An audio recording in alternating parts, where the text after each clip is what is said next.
ಇಡೀ ಈ ಭಾರತದ ಭೂಮಿಯನ್ನ ಹೆಣ್ಣಿಗೆ ಹೋಲಿಸಲಾಗುತ್ತಾ. ಯಾಕಂದ್ರೆ ಹೆಣ್ಣಿನಲ್ಲಿ ಇರುವಂತಹ ಮಾತೃ ಹೃದಯತನವು ಮತ್ಯಾರಲ್ಲೂ ಇಲ್ಲ ಅನ್ನೋ ಕಾರಣಕ್ಕೋಸ್ಕರ ಈ ಇಡೀ ಭಾರತವನ್ನ ಭಾರತ ಮಾತೆ ಅಂತ ಕರೀತಾರ. ಇವತ್ತು ಮಹಿಳಾ ದಿನಾಚರಣೆಯನ್ನ ನಾವು ಆಚರಣೆ ಮಾಡ್ತೀವಿ.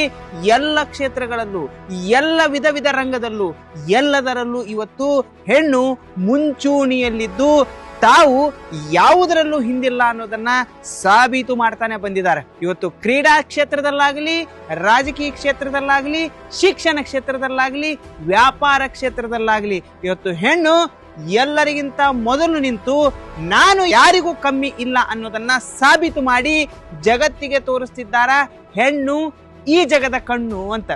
ಝಾನ್ಸಿ ರಾಣಿ ಲಕ್ಷ್ಮೀಬಾಯಿ, ಕಿತ್ತೂರು ರಾಣಿ ಚೆನ್ನಮ್ಮ ಹಾಗೂ ಅನೇಕ ರೀತಿಯ ಭಾರತದಲ್ಲಿ ಸ್ವತಂತ್ರ ಹೋರಾಟಗಾರರು ತಮ್ಮ ಛಾಪನ್ನು ಮೂಡಿಸಿದ್ದಾರೆ.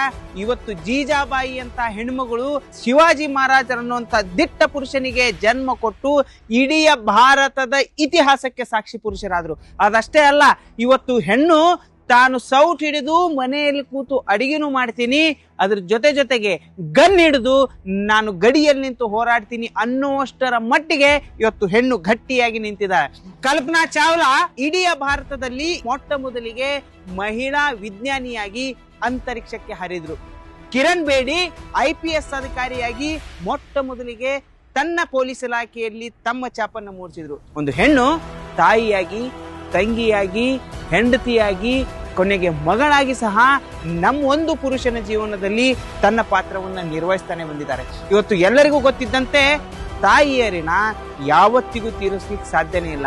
ರಾಮಾಯಣ, ಮಹಾಭಾರತ, ನಮ್ಮ ವೇದ, ಉಪನಿಷತ್ತು, ಅನೇಕ ರೀತಿಯ ಗ್ರಂಥಗಳಲ್ಲಿ ಮಹಿಳೆಯರ ಪಾತ್ರ ಎಷ್ಟಿದೆ ಅನ್ನೋದು ಕೂಡ ಸಾಬೀತಾಗ್ತಾನೆ ಬಂದಿದೆ. ಈ ನಿಟ್ಟಿನಲ್ಲಿ ದೇಶದ ಎಲ್ಲಾ ಶ್ರೇಷ್ಠ ಮಹಿಳೆಯರಿಗೂ ಕೊರ್ವಿ ಡೆವಲಪರ್ಸ್ ಮತ್ತು ಬಿಲ್ಡರ್ಸ್ ನ ತಂಡದಿಂದ ಈ ಮಹಿಳಾ ದಿನದ ಹಾರ್ದಿಕ ಶುಭಾಶಯಗಳು. ನಮಸ್ತೆ.